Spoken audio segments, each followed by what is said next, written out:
Assalamualaikum warahmatullahi wabarakatuh. Baiklah, kami dari kelompok 2 akan membahas artikel yang berjudul Customer Loyalty in E-commerce and Exploration of its Antecedents and Consequences.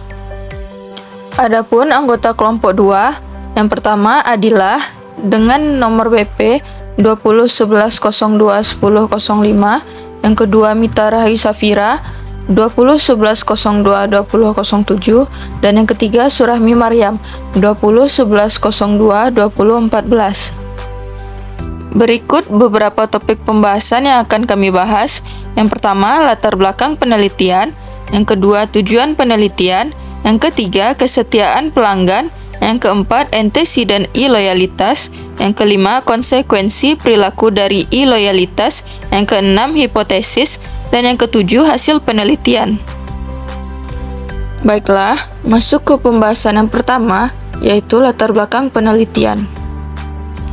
Dari perspektif penjual, loyalitas pelanggan telah diakui sebagai jalan utama menuju profitabilitas atau keuntungan, yang artinya customer loyalty merupakan salah satu hal yang dapat mendukung terciptanya sebuah keuntungan atau profitability. Oleh sebab itu, penelitian terhadap customer loyalty sangat dibutuhkan untuk mendapatkan manfaat dari basis loyalitas pelanggan. E-retailer perlu mengembangkan pemahaman menyeluruh tentang antecedents e-loyalty, yaitu loyalitas pelanggan terhadap bisnis yang menjual secara online.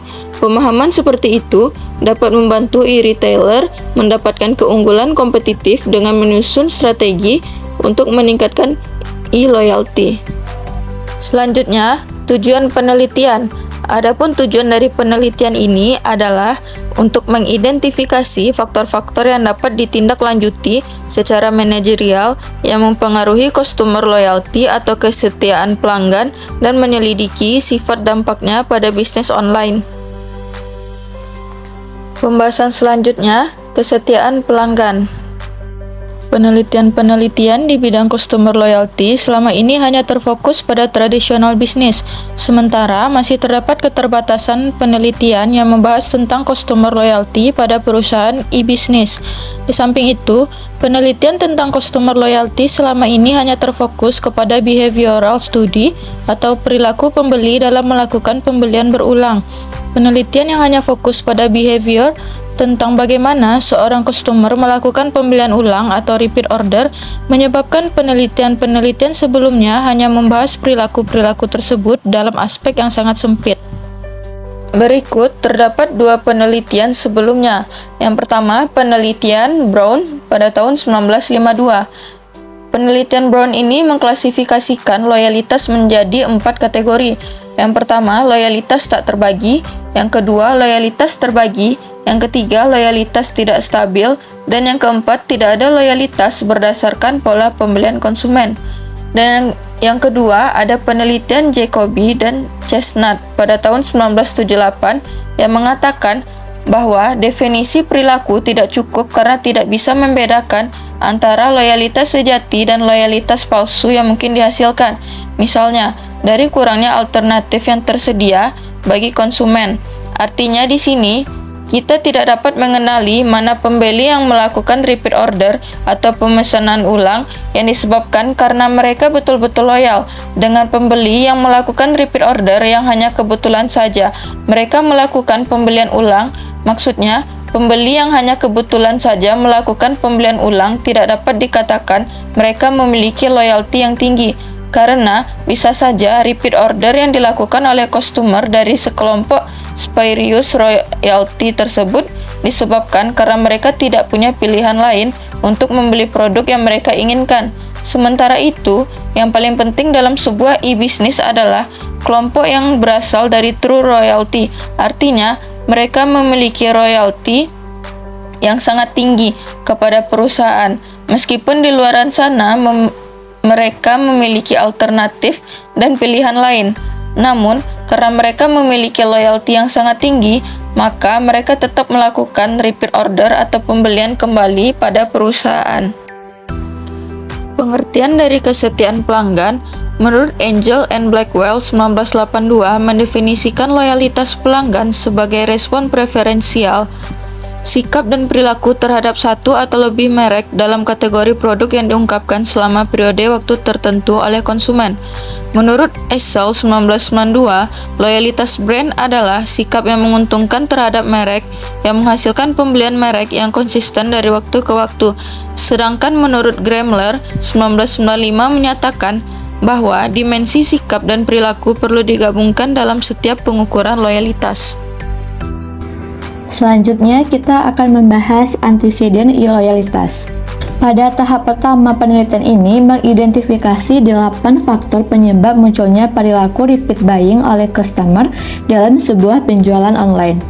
8 faktor e-business yang tampaknya mempengaruhi loyalitas elektronik adalah: yang pertama, kustomisasi; yang kedua, interaktivitas kontak; yang ketiga, penanaman; yang keempat, kepedulian; yang kelima, komunitas; yang keenam, pilihan; yang ketujuh, kenyamanan; dan yang kedelapan, karakter. Berikut kita akan membahas masing-masing faktor tersebut. Antecedent yang pertama yaitu kustomisasi. Kustomisasi adalah kemampuan e-retailer untuk menyesuaikan produk, layanan, dan lingkungan transaksional atau lingkungan yang dapat mendorong terjadinya transaksi untuk masing-masing pelanggan. Misalnya, teman-teman melakukan pembelian buku di Shopee. Kemudian, Shopee akan mengidentifikasi teman-teman berdasarkan pembelanjaan terakhir bahwa teman-teman pernah membeli buku, dan mereka mengenali bahwa teman-teman seorang pecinta buku. Oleh sebab itu, pada hari-hari berikutnya atau pada waktu-waktu ke depan, laman awal akun teman-teman akan dipenuhi dengan penawaran-penawaran buku-buku dengan judul yang berbeda dan dari penerbit-penerbit yang berbeda khusus untuk teman-teman. Nah, artinya di sini desain akun teman-teman akan berbeda dengan desain akun orang lain, meskipun membuka laman e-commerce yang sama, yaitu sama-sama membuka laman Shopee. Ada beberapa alasan mengapa kustomisasi diperkirakan akan mempengaruhi loyalitas.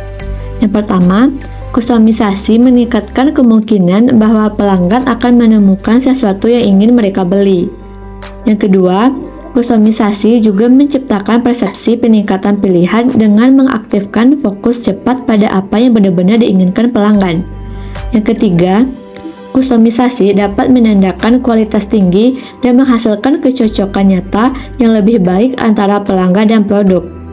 Yang keempat, individu dapat menyelesaikan transaksi mereka lebih efisien saat situs disesuaikan. Pilihan produk yang besar kenyataannya dapat mengganggu konsumen dan mendorong mereka untuk menggunakan aturan keputusan yang sederhana untuk mempersempit alternatif. Jika perusahaan dapat secara akurat menyesuaikan atau mempersempit pilihan untuk masing-masing pelanggan, hal itu dapat meminimalkan waktu yang dihabiskan pelanggan untuk menjelajahi seluruh rangkaian produk untuk menemukan dengan tepat apa yang mereka inginkan. Keunggulan penyesuaian ini membuatnya menarik bagi pelanggan untuk mengunjungi situs ini lagi di masa yang akan mendatang. Antecedent yang kedua yaitu kontak interaktivitas. Interaktivitas kontak mengacu pada sifat dinamis dari keterlibatan yang terjadi antara e-retailer dan customer melalui situs webnya. Kurangnya interaktivitas merupakan masalah bagi sebagian besar situs web. Mereka seringkali sulit dinavigasi, memberikan informasi produk yang tidak memadai, dan menjawab pertanyaan melalui email hanya setelah penundaan 1 atau 2 hari. Menurut Salyati tahun 1999, e-retailer tidak akan dapat menangkap pangsa pasar yang signifikan sampai mereka mengumpulkan dedikasi penuh yang diperlukan untuk mencapai dan memanfaatkan interaktivitas elektronik. Contohnya, ketika kita ingin membeli skincare di online shop seperti Shopee, otomatis kita mencari terlebih dahulu barang apa yang ingin kita beli. Lalu muncullah skincare yang ingin kita beli dari berbagai toko. Menurut konsep kontak interactivity, pelanggan akan cenderung untuk melakukan pembelian kepada toko yang memberikan informasi produk yang lengkap. Dan ketika ingin melakukan komunikasi melalui chat dengan seller, lalu seller tersebut membalas dengan cepat, maka kita pasti akan membeli di toko tersebut. Untuk penelitian ini, interaktivitas kontak secara operasional didefinisikan sebagai ketersediaan dan efektivitas alat dukungan pelanggan di situs web, dan sejauh mana komunikasi dua arah dengan pelanggan difasilitasi. Aktivitas antar kontak diharapkan berdampak besar pada loyalitas pelanggan karena berbagai alasan. Menurut Alba et al., interaktivitas memungkinkan proses pencarian yang dapat dengan cepat menemukan produk atau layanan yang diinginkan, sehingga menggantikan ketergantungan pada memori pelanggan yang terperinci. Alasan kedua adalah drama interaktivitas itu akhirnya meningkatkan jumlah informasi yang dapat disajikan kepada pelanggan. Informasi yang disesuaikan ini membantu pelanggan memilih produk yang diinginkan dengan tepat. Interaktivitas membantu membangun pengetahuan yang lebih di pihak penjual mengenai selera dan preferensi pelanggan, sehingga pelanggan memiliki insentif untuk kembali lagi. Oleh karena itu, interaktivitas kontak diharapkan berhubungan positif dengan e-loyalitas. Yang ketiga, penanaman. Budidaya adalah sejauh mana e-retailer memberikan informasi dan insentif yang relevan kepada pelanggannya untuk memperpanjang dan memperluas pilihan-pilihan pembelian mereka dari waktu ke waktu. Perusahaan perlu menggunakan database mereka secara efektif untuk menumbuhkan konsumen. Contohnya, ketika kita sudah pernah membeli sesuatu di online shop seperti yang saya contohkan tadi, yaitu Shopee, maka data tersebut diarsipkan dengan baik oleh Shopee. Maka jika Shopee memberikan beberapa penawaran khusus atau diskon-diskon yang khusus seperti contohnya 1122 setiap bulannya, maka mereka mengirimkan notifikasi atas penawaran tersebut. Hal ini akan meningkatkan kecenderungan pembeli dalam membeli produk. Dengan secara proaktif menawarkan informasi yang diinginkan, perusahaan mengundang pelanggan untuk datang kembali. Relatif mudah dan murah bagi e-retailer untuk tidak hanya mengenali pelanggan, tetapi juga menjangkau pelanggan tersebut, seperti melalui promosi email, dan membujuknya sepanjang rute untuk membeli.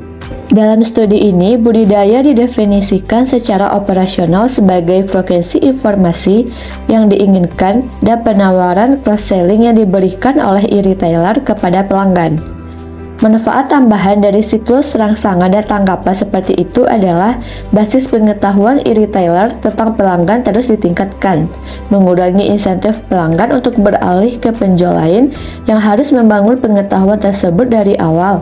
Selanjutnya, dengan inisiatif seperti itu, e-retailer dapat secara proaktif mengurangi kemungkinan pencarian tambahan oleh pelanggan. Yang keempat yaitu kepedulian. Kepedulian merujuk pada perhatian yang diberikan e-retailer pada semua aktivitas antarmuka kepada pelanggan sebelum dan sesudah pembelian yang dirancang untuk memfasilitasi baik transaksi langsung maupun jangka panjang.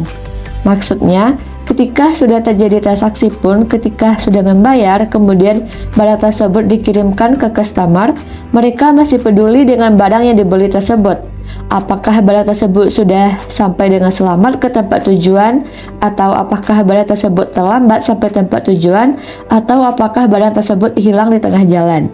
Kepedulian pelanggan tercermin baik dalam perhatian yang diberikan e-retailer terhadap detail untuk memastikan bahwa tidak ada gangguan dalam layanan, dan perhatian yang ditunjukkan dengan segera menyelesaikan setiap gangguan yang terjadi.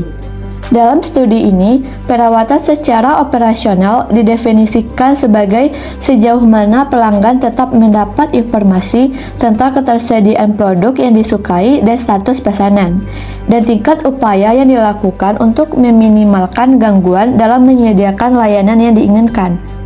Kegagalan layanan mempengaruhi bisnis masa depan karena mereka melemahkan ikatan antara pelanggan dan perusahaan dan menurunkan persepsi kualitas layanan. Oleh karena itu, diharapkan tingkat kepedulian yang dilakukan perusahaan untuk meminimalkan gangguan dalam layanan pelanggan akan menghasilkan loyalitas yang lebih tinggi. Yang kelima, komunitas.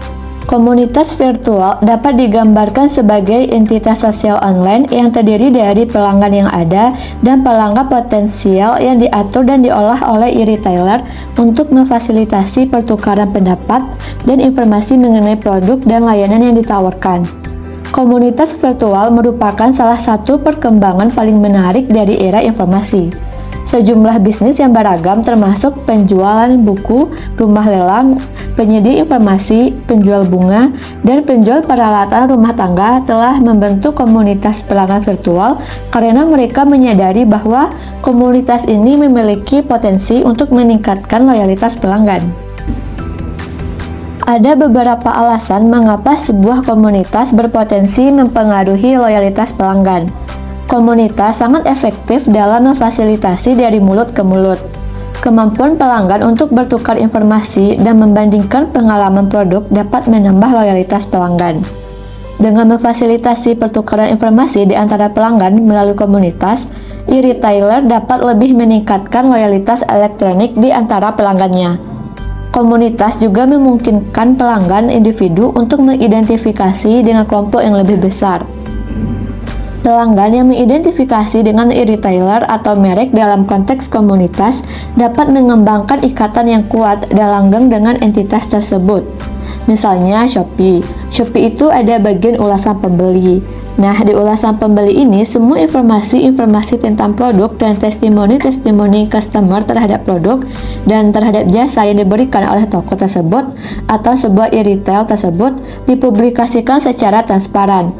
Berdasarkan hal tersebut, maka semakin baik community suatu e-retailer, maka akan semakin baik customer loyalty yang akan diperoleh e-retailer tersebut.